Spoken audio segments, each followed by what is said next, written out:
Continuamos con la serie Seguro de Vida. El tema de hoy, el tema 2, la justificación por medio de la fe en el ejemplo de Abraham. Quiero darles un dato interesante, mis hermanos, antes de comenzar en el tema. Es un dato que saqué de San Google y creo que, dato curioso, creo que nos es de interés. Se contabilizan alrededor de 4.200 religiones en el mundo. 4.200 religiones en el mundo. Entre las más grandes está el Islam, el budismo, el hinduismo y obviamente el cristianismo. Estas representan el 75% de las 4.200 religiones. Pero es interesante saber que habiendo tantas religiones en el mundo, solamente existen dos tipos de doctrinas o formas de pensamiento acerca de la salvación. Solamente dos de las 4.200. La primera es la doctrina de salvación a base de las obras y constituyen todas las religiones. Todas las religiones tienen esa doctrina de salvación a base de las obras, excepto el cristianismo. Por ejemplo, un hinduista, ¿no? Él tiene que portarse bien delante de los hombres, incluso delante de los animales, tiene que ser respetuoso con los animales. Tienen que llegar a cierto nivel de calidad de vida y de moral para poder reencarnar, porque eso es en la reencarnación, ¿no? Y van a reencarnar conforme sea su paso por el mundo en un ser mejor. Si son malos, pues van a reencarnar en cosas básicas o pequeñas, o insectos, en cucarachas, ¿no? Exactamente, en gusanos. Así lo mismo el budista requiere de cierto sacrificio. Hemos visto que los monjes se van a los bosques, ¿no? Y están ahí sin comer por días, encontrando la iluminación o lo que le llaman el nirvana, ¿no? Entonces, eso es el camino de ellos, que al final requieren obras. Lo mismo ocurre con el Islam. El Islam, si tú eres una persona medianamente buena, superando lo malo, puede que encuentres la gracia de Alá. Pero si eres más malo que bueno, pues te vas a ir al infierno. La diferencia de los cristianos, mi hermano, que solamente esa parte de la población del mundo que cree en la salvación por la justicia en el Hijo de Dios, solamente los cristianos, a diferencia de todos los demás. Es un choque para el intelecto humano, es decir, todos esperan reconocimiento, es una naturaleza humana. El corazón del hombre tiende al narcisismo. Yo no había escuchado la palabra hasta que me puse a estudiar esto. Tiende al narcisismo, es decir, que queremos nuestra recompensa, ¿no? Llegar al cielo, ¿no?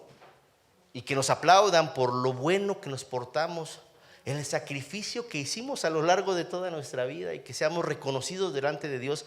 Es decir, que llegamos al cielo y que Dios diga: ¿cuánto te debo? ¿No? Te has portado muy bien, has dado la otra mejilla y te has portado excelentemente. ¿Cuánto te debo? Y que en medio de aplausos pasemos y que digan: bravo por Jonathan García, que me salió pero buenísimo, el mejor de los mejores.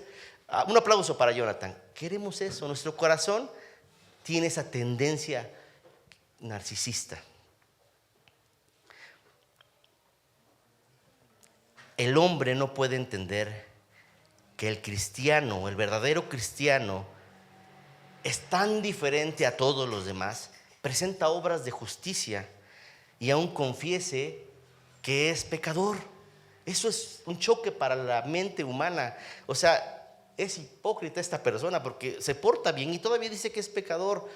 ¿Y cómo es posible que a pesar de eso diga que es por la gracia de Jesucristo? La gente no lo logra entender porque tienen un corazón entenebrecido.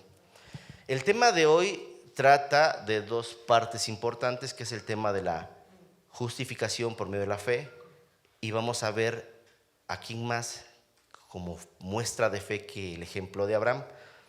Pero no quiero dejar pasar el tema base, que es la justificación por medio de la fe, la doctrina de la justificación por medio de la fe. Y voy a dar unos conceptos básicos, interesantes, que yo creo que tenemos que tener en cuenta para comprender la doctrina de la justificación. Pero vamos a comenzar con el texto central, que está en Romanos 4, del 1 al 8. Y les pido por favor que abramos nuestras Biblias, Romanos 4 del 1 al 8. Cuando estén listos, podemos ponernos de pie y vamos a leer alternadamente, por favor, mis hermanos. Romanos 4 del 1 al 8, comienzo, si me permiten. Dice así la palabra del Señor. ¿Qué pues diremos que halló Abraham, nuestro padre, según la carne? Porque si Abraham fue justificado por las obras, tiene de qué gloriarse, pero no para con Dios. Porque, ¿qué dice la Escritura? Creyó Abraham a Dios y le fue contada por justicia. Pero al que obra, no se le cuenta el salario como gracia, sino como deuda. Mas al que no obra, sino cree en aquel que justifica al impío, su fe le es contada por justicia.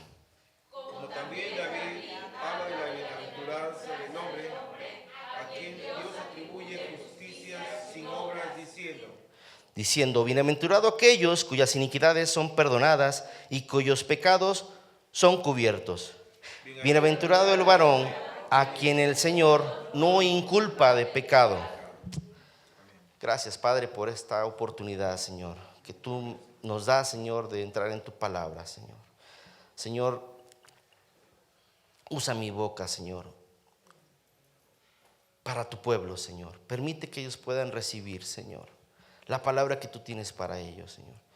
Yo soy indigno, Señor, de hacer esto, Señor, pero solo por tu gracia, Señor, es que estamos aquí delante de ti. Permite que tu palabra sea dada a tu pueblo, Señor, en el nombre de Jesús. Amén. Amén. Podemos sentarnos, mis hermanos.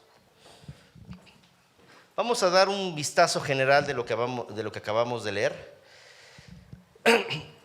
Podemos entender en lo que acabamos de revisar. Lo primero, la justicia es un regalo de Dios que se recibe por la fe y no por las obras de la ley. Es un regalo de Dios la justificación. Solamente es un regalo, ¿sí? Es por fe y no por obras. Que Abraham es el ejemplo perfecto de fe, ya que creyó en las promesas de Dios a pesar de las circunstancias. ¿Cuáles circunstancias? Ustedes saben la historia, creo que todos sabemos qué pasó con Abraham. Abraham era un hombre viejo cuando recibió esta promesa. Dice en la palabra que su cuerpo como muerto, casi 100 años de edad, y él estaba por recibir o recibió la promesa a ese tiempo. No nada más eso, su esposa también era vieja, ya era anciana. Como dice en la palabra, ya había pasado la costumbre de las mujeres, ya no tenía regla, más aún era estéril. A pesar de eso, Abraham le creyó a Dios que por medio de él sería multiplicada la tierra. Que la salvación es una necesidad, punto número 3, que la salvación es una necesidad para toda la humanidad, tanto para judíos como para gentiles. La salvación no nada más es para los de aquel lado, para los judíos, para los que tuvieron la promesa de salvación. No solo son para los elegidos, sino también la promesa de salvación es para nosotros los gentiles.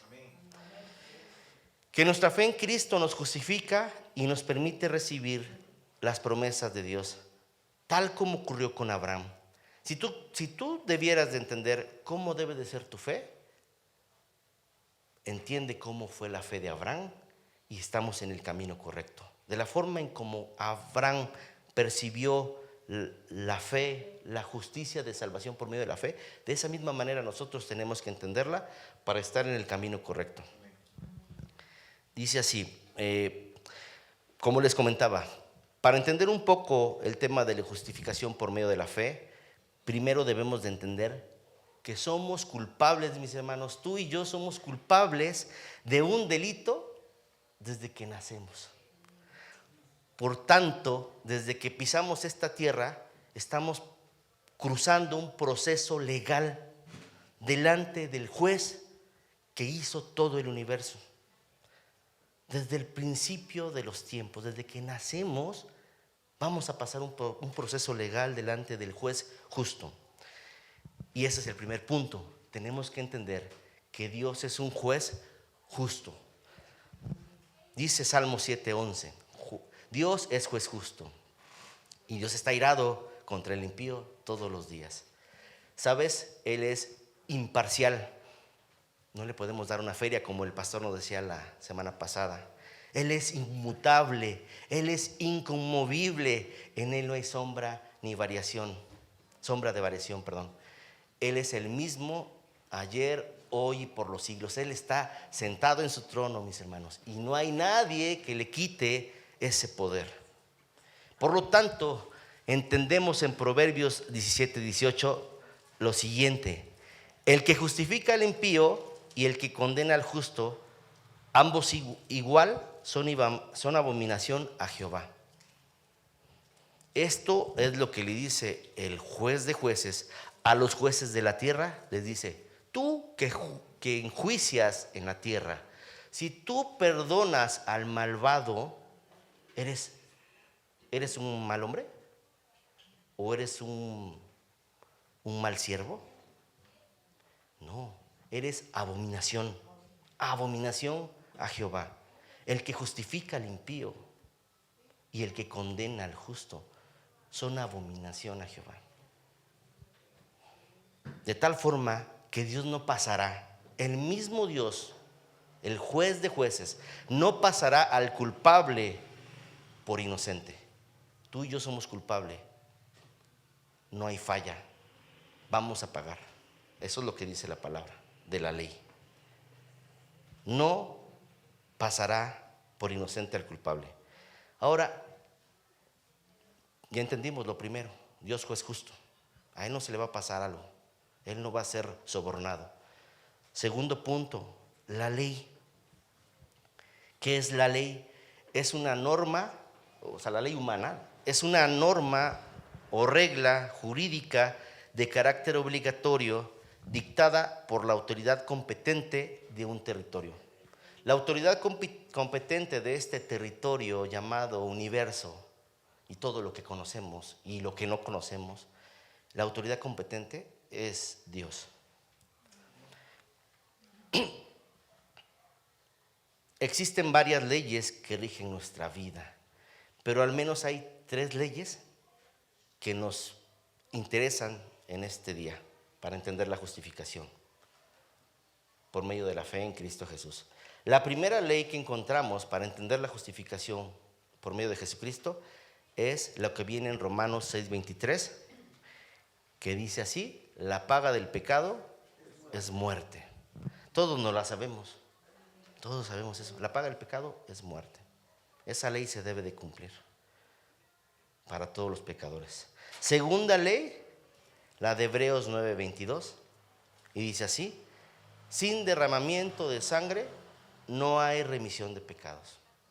Las 2 leyes se deben de cumplir, nos parezca o no, nos estemos de acuerdo o no estemos de acuerdo. El juez de jueces las puso allí y se deben de cumplir. Como diría el mismo Pablo en la epístola a los Romanos, ¿qué pues diremos? ¿Que la ley es mala? De ninguna manera. De hecho, si se dan cuenta, nosotros mismos humanamente aprobamos la ley. La aprobamos como buena. La ley en sí tiene varios atributos, pero podemos resumirlo en 2 partes. Lo primero es que la ley es orden. Segundo, la ley es protección. Y vamos a tener un ejemplo de esto, un ejemplo humano. Dios permea su ley, o sea, Dios es el que da las leyes. Hay una ley espiritual que está allí. Y de su ley espiritual permea hacia la naturaleza. La naturaleza obedece sus leyes. Y de ahí permea hacia los hombres. Y socialmente los hombres atendemos la ley indirectamente del decálogo o de la ley de Dios. Aunque aquí en el mundo pues lo hemos transgiversado, pero finalmente atendemos ciertamente la ley que Dios puso a los hombres. Pero bueno, vamos a entender por qué la ley es orden. Y es algo muy sencillo: la ley de la siembra y la cosecha. ¿Están ustedes de acuerdo que si vamos a sembrar un árbol de limón, qué vamos a obtener? Vamos a obtener limones. Qué terrible sería que yo fuera a plantar mi árbol de limón y de repente me saliera un pino. O que pusiera yo un árbol de cerezas o de fresas o de lo que ustedes consideren, digan y manden, y dijéramos, quién sabe qué va a salir ahora, ¿no? Ojalá que salga lo que estoy esperando. Lo que tú siembras es una ley, cosechas, ¿sale? La ley de Dios genera orden. Si yo junto dos animales de la misma especie, por ejemplo, dos perros, independientemente de la raza, no me va a salir un hipopótamo, me va a salir un perro. La ley es orden. La ley genera protección. Vamos a entender. Esto que estoy diciendo pareciera ridículo, pero ahorita vamos a ver por qué. La ley de Dios también genera protección. Suponte que estás en un edificio de 10 pisos y tú ya conoces la ley de la gravedad. La masticas, la entiendes y dices, ok, la ley de la gravedad. Mejor ni me acerco a la línea, porque no voy a hacer que la ley de la gravedad surta efecto en mí y por ahí ande azotando, ¿no? Y vaya yo hasta abajo. Voy a tener cuidado de respetar la ley de la gravedad.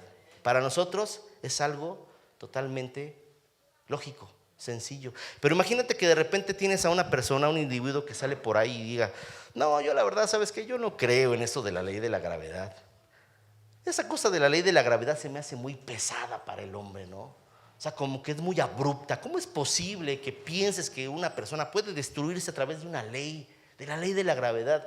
Yo siento realmente que es un sistema opresor que impide que sus alas o que mis alas se extiendan hacia horizontes nuevos. Imagínate una persona que esté diciendo esas tonterías arriba de un edificio de 10 pisos. ¿Qué vas a hacer ahí? Este cuate está loco, ¿no? Está loco, vamos a moverlo porque capaz de que se nos avienta. Él tal vez no pueda creer en la ley de la gravedad, pero la ley de la gravedad es un hecho. Dices, presta para acá porque sí, vente, sí, la ley está horrible, pero vámonos, te vas a morir. De la misma forma, mis hermanos, es increíble cómo dentro de la ley de Dios haya gente que diga, no, yo no creo en eso de la ley de Dios, que cómo es posible que por la paga del pecado es muerte, eso del infierno, yo no lo creo. O sea, Dios es bueno y se atreven a decir que creen y conocen a Dios. Dios hizo todo el universo. ¿Cómo un Dios bueno va a hacer esas cosas? Deberíamos de pensar exactamente igual de cómo pensamos de la persona que se va a aventar porque no cree en la ley de la gravedad. Es incoherente. Pero no lo hacemos, ¿verdad?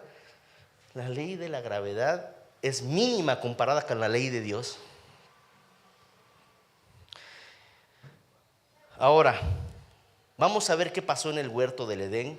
Y quisiera yo hacer una referencia humana para que entendiéramos por qué somos pecadores. Existió un asalto al huerto del Edén. Fue un terrible accidente. Yo no creo que Adán y Eva se hayan escondido y hayan dicho, ahorita que Dios se vaya, vamos y probamos del fruto. Eso no pasó, ¿verdad? No. Fueron engañados. Hubo un accidente, ¿no creen? No vamos a ser tan drásticos con ellos. Hubo un accidente, un terrible accidente. Romanos 5:12 dice, por tanto el pecado entró en el mundo por un hombre y por el pecado la muerte. Así la muerte pasó a todos los hombres por cuanto todos pecaron. Dice Pablo, ¿no? Por causa del primer Adán, fuimos constituidos pecadores. Por causa del primer Adán, todos somos pecadores. Esto es algo tal vez difícil de entender. Dices, bueno, pero ¿por qué? Si yo no estuve allí. Pero sí es legalmente y humanamente lo vamos a referenciar. Vamos a poner el ejemplo de una persona que viene saliendo de una fiesta, de una pachanga, ¿no?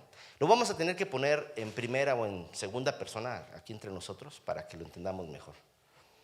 Somos cristianos y no debemos de hacer esto, ¿verdad? Pero vamos a suponer que salimos de la fiesta y vamos bien hebreos, bien jarras, ¿no? Vamos dirección a nuestra casa, no le hacemos mal a nadie, nada más vamos un poquito persas. Y vamos en camino a nuestra casa y de repente un cristiano allá enfrente se nos cruza en el camino. Dios nos libre, es un ejemplo nada más. Y chum, nos lo echamos. ¡Pah! Sale volando el cristiano, muere allí. Bueno, te enteras que muere. Tú ves eso, ¿qué vas a hacer? A lo mejor como lo hizo Adán y Eva, te escondes, ¿no? Dices, ay, pecamos. Y sales corriendo y dices, me huyo. Y de repente, pues las cámaras de seguridad detectan tu placa, identifican dónde vives y van por ti, ¿no? ¿Qué va a pasar en ese momento? Es culpable. De acuerdo a la ley, tú no debes de estar tomando mientras manejas. ¿Qué corresponde? De acuerdo al estado donde te encuentres, corresponde cárcel. Yo estuve viendo que son como 8 años de cárcel. 8 años de cárcel por matar a una persona e ir en estado de ebriedad. La cárcel representa la muerte. La cárcel, humanamente, representa delante de Dios a la muerte. Estamos haciendo una analogía. Entonces tú llegas, te agarran y te llevan. No, perdóneme, juez. Sí, no siento, te vas al calabozo, te vas a la oscuridad, te vas a la muerte, te vas a la cárcel. Tienes que pagar el precio, se tiene que pagar. Y de repente estás aquí discutiendo, discúlpeme, no era mi intención, yo no quise hacerlo. La ley es la ley, lo tienes que pagar. Y estás discutiendo eso cuando de repente se oye que entra alguien en el lugar donde te encuentras y dice, ¿sabes qué? Tienes un problema. Mi cliente está pidiendo 3 millones de pesos porque la persona a la que tienes que pagar la deuda con ella, que tú seas remisionado, pide 3 millones de pesos. Y dices, pero espérame, si aquí me estoy gastando todo mi dinero para poder salir de acá y todavía me estás pidiendo que te dé dinero a ti. O sea, no, y eso es lo que pasa. Así pasan las cosas. Tú vas a tener que pagar la cárcel, vas a tener que invertir en eso para ver cómo llegas a un resultado y aparte vas a tener que pagarle a la persona que le debes. Resarcir los daños. Suponte que vas y le lloras a la mujer, perdóname, mira, no, yo no tuve la culpa, o sea, fue un accidente, yo no quería. Y ella dice, bueno, pues va, nada más págame el entierro. Olvídate de todo lo demás. Quizá remisione parte de la deuda. Dice la palabra, sin derramamiento de sangre, ahí está el pago, no hay remisión de pecados. ¿Qué es remisión? Dice así, es el acto jurídico por el cual una persona que es acreedora de otra decide renunciar a su derecho, liberándolo del pago a la persona deudora. Eso es remisión. Hasta ahí todos entendemos por qué tenemos que pagar la cárcel, bueno, la muerte, y a través de la sangre. Sin derramamiento de sangre no hay remisión de pecados. Está claro, ¿no? Legalmente lo hacemos, humanamente eso sucede. Ahora tú puedes decir, bueno, ¿yo qué tengo que ver en eso? Si yo no me comí la manzana, yo no estuve allí, ¿a mí de qué me hablas? Suponte que volviendo al caso del auto, resulta que las cámaras detectan que dentro del carro va otro individuo de copiloto y le va pasando las cervezas, ¿no? Y jajaja, y van riéndose. Lo detectan también. Investigan y dan también con él. ¿Sabes cómo se lo van a llevar a la cárcel? ¿Por qué ley se lo llevan también a la cárcel? Se llama ley de imputación. Dice la ley de la imputación, la atribución más o menos fundada, no tiene que ser sólida, más o menos fundada, que se le hace a una persona de un acto presuntamente punible, sin que haya de seguirse necesariamente una acusación contra ella como consecuencia. O sea, no fue consecuencia de ella que se haya muerto la persona, pero estuvo allí. Ahora sí, como decimos, ¿no? Yo nada más iba pasando, estuve en un mal momento, en un mal lugar y me tocó. Dios nos libre del mal momento y del mal lugar. Una vez me contaba, yo tuve un problema en el trabajo, se hizo un problema grave, llegó el abogado de la compañía y casi con tehuacanazo me decía, tú sabes de esto, tú sabes, dime qué fue lo que pasó. Y me contó la historia, dice, y esto lo cuento con todo respeto, dice, había una vez una mujer que fue ultrajada y 2 hombres tuvieron que ver en esa situación, 2 hombres participaron. Pero hubo un tercero que solamente estuvo viendo, cuidando y demás. ¿Sabes cuánto? Y si a mí me tocó ese caso. ¿Sabes cuánto le dimos de cárcel a esta persona? Le dimos 27 años de cárcel, al que estuvo viendo y el que no dijo nada. A los que hicieron eso se les dio 20 años de cárcel. ¿Qué cosas? No tuviste nada que ver, pero también eres culpable. ¿Sale? En este caso, también el cristiano que iba al lado va al bote en lo que se resuelven las cosas. Por la ley de la imputación. También existe la doctrina de la imputación.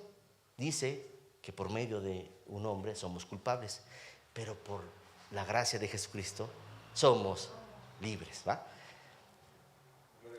Así es. Entonces, podemos entender lo siguiente: somos culpables a través de la imputación. Nosotros solamente venimos a este mundo y vamos pasando, nacimos sin querer y ¡ay! ¿Qué cosas? Somos culpables. Yo nada más pasaba por la vida. Pues sí, eres culpable. A lo mejor sale aquí un valiente que diga, no, está bien, la paga del pecado es muerte, lo entiendo, y sin remisión de pecados, perdón, sin derramamiento de sangre no es remisión de pecados. Va, me late, soy valiente, échenle, yo me ofrezco, yo, por mi vida. Y viene la tercera ley, mi hermano. ¿Qué crees? Tu sangre, tu muerte no sirven. Tremendo es esto.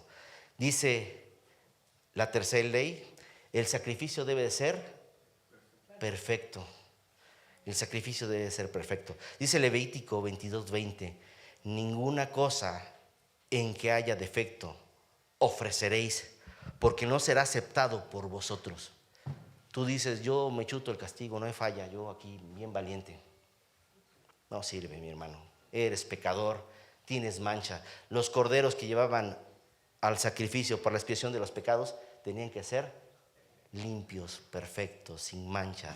Si está cojito no sirve el que sigue, tiene que ser perfecto. No servimos para el sacrificio, mis hermanos. Y es aquí donde decimos, ¿quién podrá defendernos, no? Como diría el Chapulín Colorado. Oh, ¿quién podrá defendernos?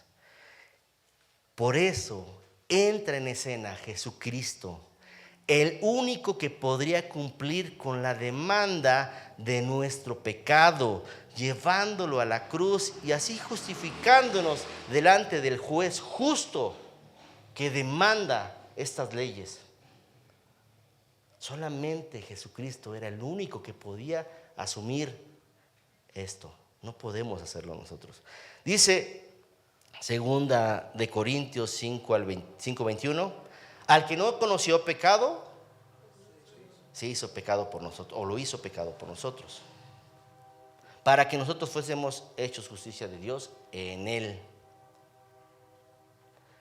Entonces, mi hermano, la única defensa, el único amparo que tenemos bajo la ley que nos está señalando, el único amparo que nosotros podemos tener, amparo, protección o escudo.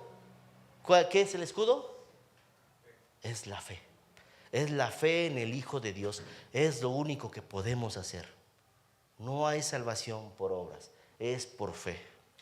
Y ahorita vamos a entrar en el siguiente punto, donde encontramos la justificación es por la fe y no por obras, de acuerdo a la Biblia, Romanos 4, del 1 al 6. Dice la palabra del Señor, es el primer punto, ya entrando en el tema de la fe. Dice la palabra del Señor, ¿qué pues diremos que halló Abraham, nuestro padre en la carne, según la carne? Porque si Abraham fue justificado por las obras, tiene de qué gloriarse, mas no para con Dios. Humanamente podemos gloriarnos, pero no para con Dios. Porque ¿qué dice la Escritura? Creyó Abraham a Dios y le fue contado por justicia. Lo que le contó fue la justicia. Pero al que obra no se le cuenta el salario como gracia. ¿Cómo se le cuenta el salario al que obra? Como deuda, ¿no? Como pago. Mas el que no obra, sino que cree en aquel que justifica al impío, su fe le es contada por justicia. Con esto entendemos que Abraham fue declarado justo no por haber cumplido la ley de Dios, ya que aún la ley, recordemos, no existía. La ley en ese momento no había. Abraham fue declarado justo no por méritos propios, sino por haber creído en la promesa que Dios le había dado. Él le creyó a Dios. Vamos a recordar qué es lo que dice Génesis 15, del 1 al 6, para recordar qué fue la promesa que le hizo Abraham. ¿Les parece que leamos en conjunto para que estemos todos aquí? Comienzo yo y ustedes me van siguiendo. Dice, Génesis 15. A ver, espérenme. Del 1 al 6. Ajá, está bien, está bien. Ajá. ¿Sí la tiene? Bien.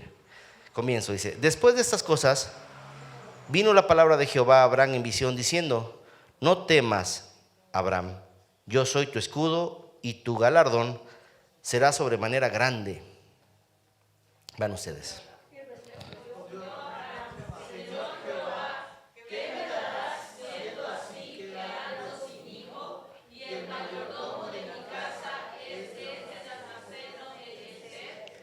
Dijo también Abraham, mira que no me has dado prole, he aquí que será mi heredero un esclavo nacido en mi casa.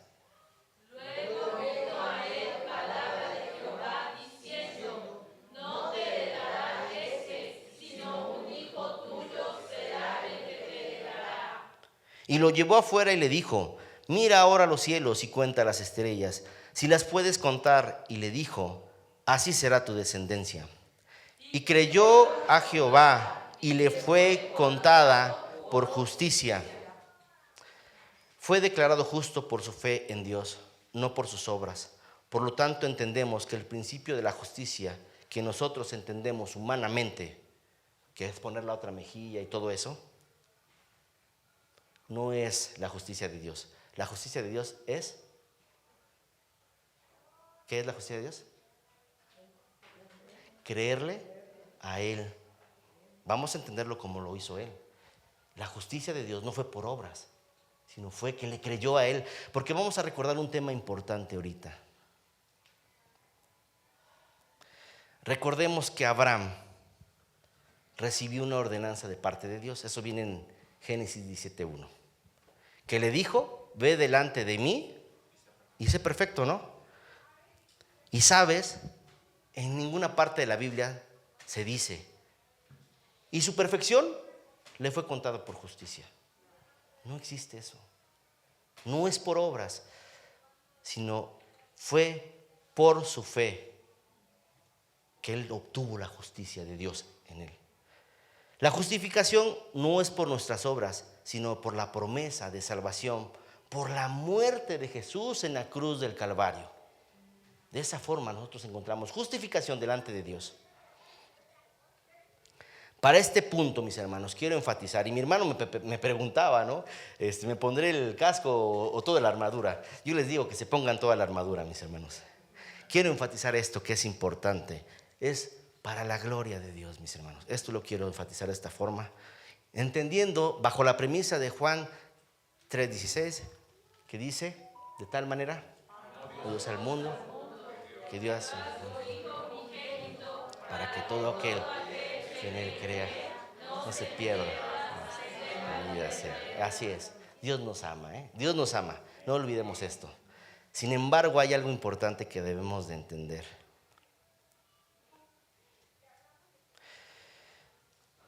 Todos somos pecadores, mis hermanos. No hay poder humano sobre la tierra que pueda cambiar eso. ¿Sí te queda claro? No vas a poder ir al doctor o al psiquiatra y vas a cambiar. No hay poder humano que pueda hacer que tú cambies tu naturaleza. Dice Génesis 6:5. Y vio Jehová que la maldad de los hombres era mucha en la tierra, y que todo designio de los pensamientos del corazón de ellos era continuo solo el mal. Eso lo dice Dios. Era continuo solo el mal. A veces, mi hermano, pensamos que como ya Dios nos sacó del fango cenagoso y nos vistió de vestiduras limpias, por esta razón, ya alcanzamos el cielo. No, ya me sacó, no, ya Dios me puso aquí en la iglesia, sirvo en la iglesia, ya no soy un violador, asesino, todas esas cosas terribles que pudiéramos pensar, ¿no?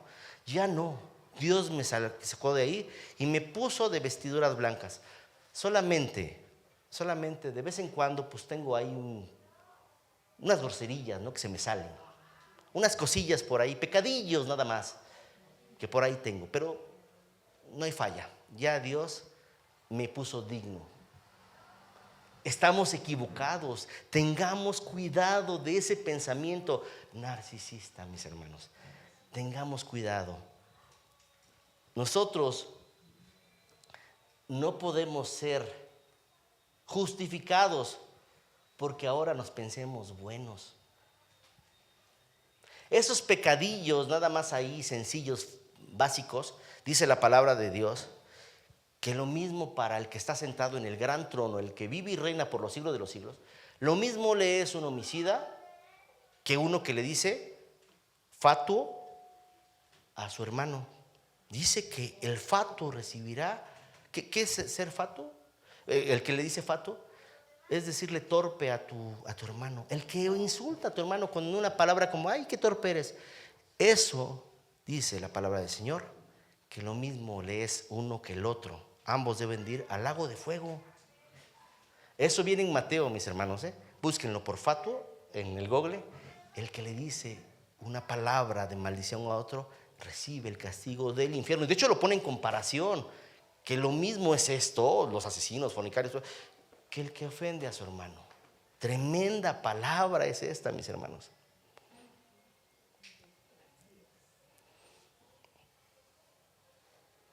Entonces, lo mismo le es a Dios un homicida que un chismosito. Ambos van al infierno. Dice la palabra del Señor, también en los evangelios, dijo Jesucristo, yo soy la piedra angular, soy el fundamento de la fe, ¿vale? Sobre el que él caiga, será pulverizado.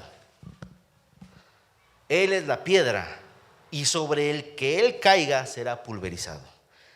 Y todo aquel que caiga sobre esta piedra será quebrantado. Eso lo dice la palabra del Señor. ¿Qué significa esto, mis hermanos? La gloria de salvación, la justificación por medio de la fe, no nos corresponde a nadie de nosotros. Le corresponde únicamente a Jesucristo. Abajo pudiéramos pensar los legalistas, los judíos, a lo mejor los que estamos, los pastores, todos los que están en ese cierto nivel, pudiéramos pensar, no, es que quizá Dios, como los judíos, se sienten ellos únicos, porque fueron el pueblo elegido, para ellos fueron las promesas, son los ojos de la niña de Dios, eso es verdad. Pero ¿sabes qué? Resulta que en ellos no está la gloria de salvación. La gloria de salvación está en Jesucristo. A lo mejor tú como legalista pudieras pensar, ¿sabes qué? Yo me porto bien. Además, nací en una cuna cristiana. Respeto la ley, me porto muy bien. Mis padres son misioneros en el África. La verdad es que Dios me vio a mí con agrado. Él dijo, no, este hijo, como tiene buenas cualidades, yo lo voy a poner aquí conmigo, porque Él es justo, Él es bueno. Aguas, mi hermano, donde pensemos así. Existe otro punto también, mi hermano, y eso lo quiero decir con todo cariño. A lo mejor te fue mal en tu vida pasada, pudiste haber tenido problemas, ¿no?, en tu vida antes de venir a Cristo. Te fue mal, tu esposo te golpeó, te dejó, o tu esposa te puso el cuerno y te dejó, o sea lo que sea, cualquier ejemplo es igual. Y tú decides poner la otra mejilla y pégame, no importa. Yo no voy a romper mis creencias, yo no voy a romper eso que me hizo a mí mismo ser. Tú ni conoces a Dios, pero te portas bien. Y de ahí caminas, abrazas a tus hijos, te los llevas y dices: hijo mío, no veas el pecado de tu padre, no veas el pecado de tu madre. Ven, te voy a llevar, te voy a abrazar. Después tú vienes a Jesucristo por gracia y por misericordia, vienes a Jesucristo, no por tus obras, vienes a Jesucristo y tú dices: seguramente Dios vio algo en mí. No, hombre, es que yo era una chulada de persona. O sea, yo la verdad, Dios me vio y dijo: no, algo anda mal. Ahí brilla alguien, brilla. Brilla, es que este es justo, esta es justa. No, me lo voy a llevar para acá porque es de los míos. Este es de los míos. Cuidado con ese pensamiento, mi hermano. No hay nada en nosotros que valga para salvación. El que caiga sobre esa roca será roto.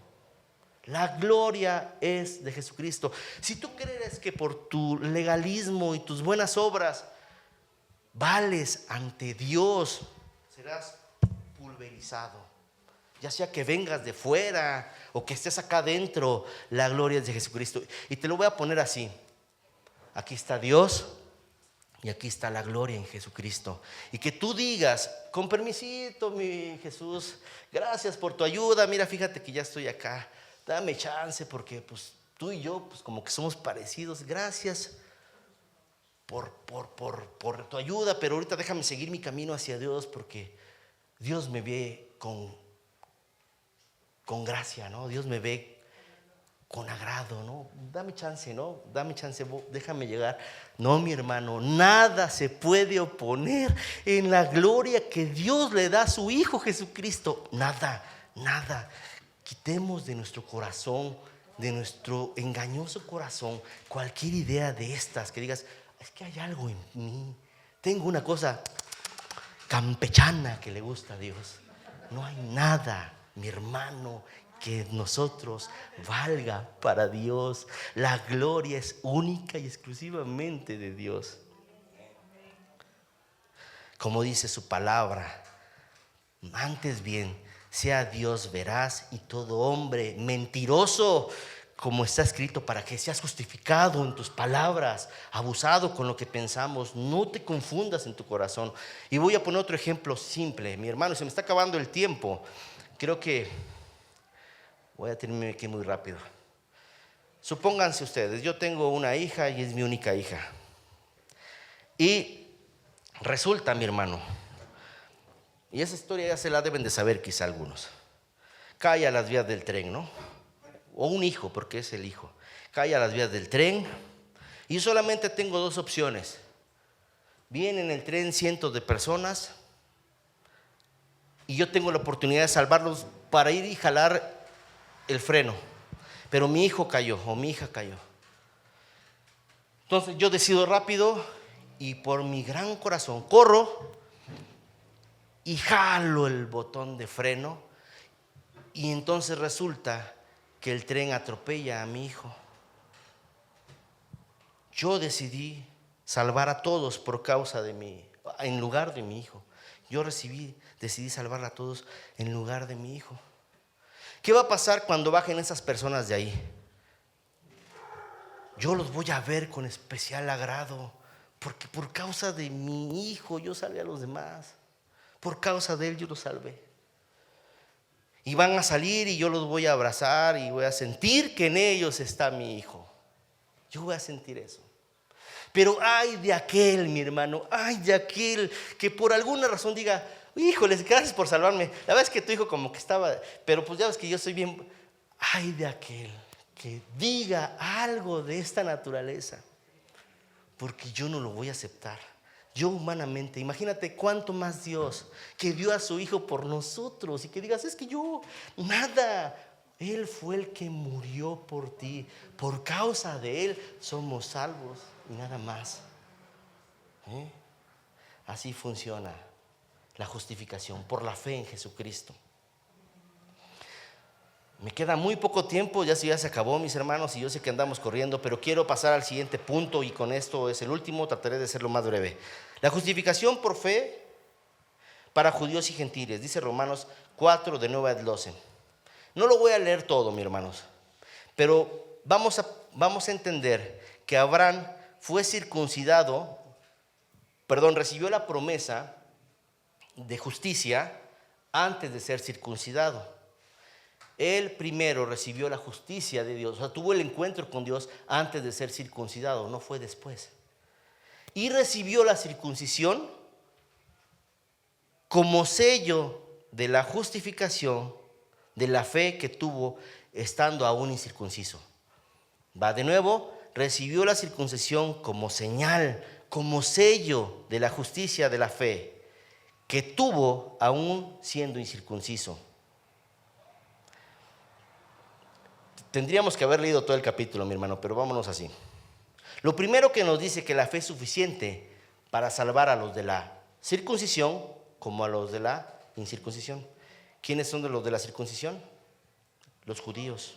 Los de la circuncisión son los judíos, ¿sale? Y los de la circuncisión somos todos nosotros. Dios es justo para salvar a todos.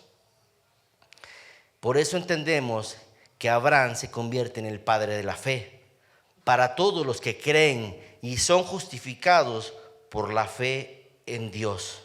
Es decir, Abraham es el modelo de la fe para recibir la justificación.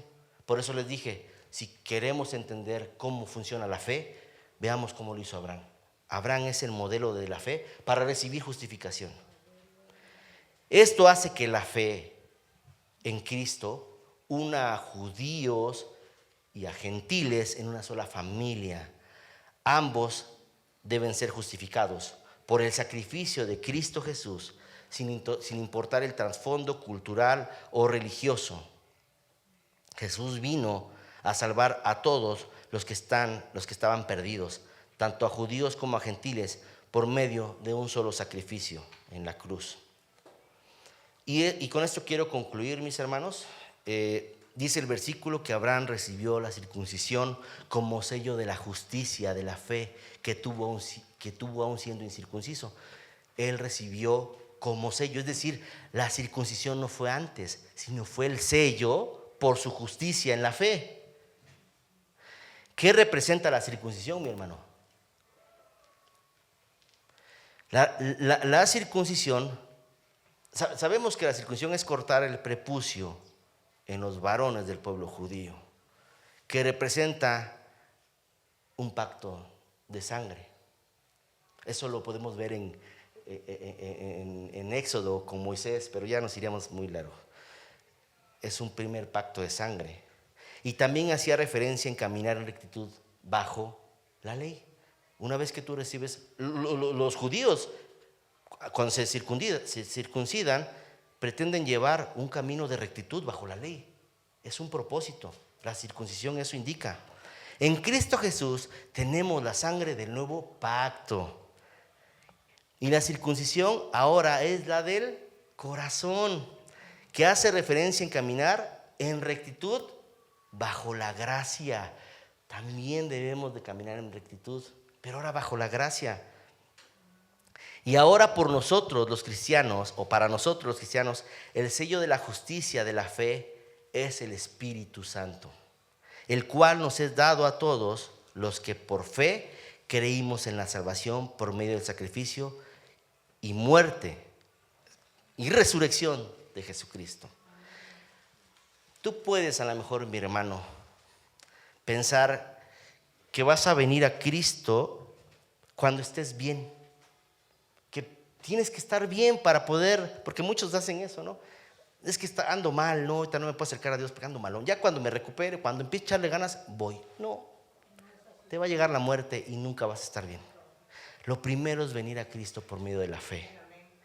Ven a Cristo, ven a Él que te espera, tu buen Salvador. Ven a Cristo Jesús. Primeramente, cree en sus promesas. Él te justifica por medio de Jesucristo. Confía en que Él es el dador de la vida, el dador de la gracia. Dice Efesios 1:13, En Él también vosotros, habiendo oído la palabra de verdad, el evangelio de vuestra salvación, y habiendo creído, volvemos a lo mismo, creído en Él, fuiste sellados con el Espíritu Santo de la promesa. Una vez que tú vienes a Cristo, el Señor puede transformar tu vida. El mismo Espíritu que levantó a Cristo de los muertos es el mismo Espíritu que puede liberarte de tu pecado. No vas a poder salir de Él si no vienes primero a Cristo Jesús. Vamos a hacer una oración, mis hermanos. Gracias, Padre bendito, por este tiempo, Señor, que tú nos permitiste, y porque pudimos redimir un poco el tiempo, Señor. Gracias, Señor, pudimos dar el mensaje completo, Señor. Permite que mis hermanos, Señor, se lleven en su corazón juntamente conmigo, Señor, que no hay nada en nosotros, Señor. No existe nada en nosotros que pueda darnos la salvación. La gloria es únicamente tuya, Señor. Y así estamos gozosos y felices, porque tras de esto tenemos nuestra victoria, tenemos nuestra salvación. Cosas grandes vienen a través de este entendimiento, que tú eres el Señor que cubre nuestros pecados, nuestro Dios al cual debemos nuestra salvación. Gracias, Padre. Venimos ante ti, Señor, declarándote Salvador, Rey y Señor de nuestras vidas.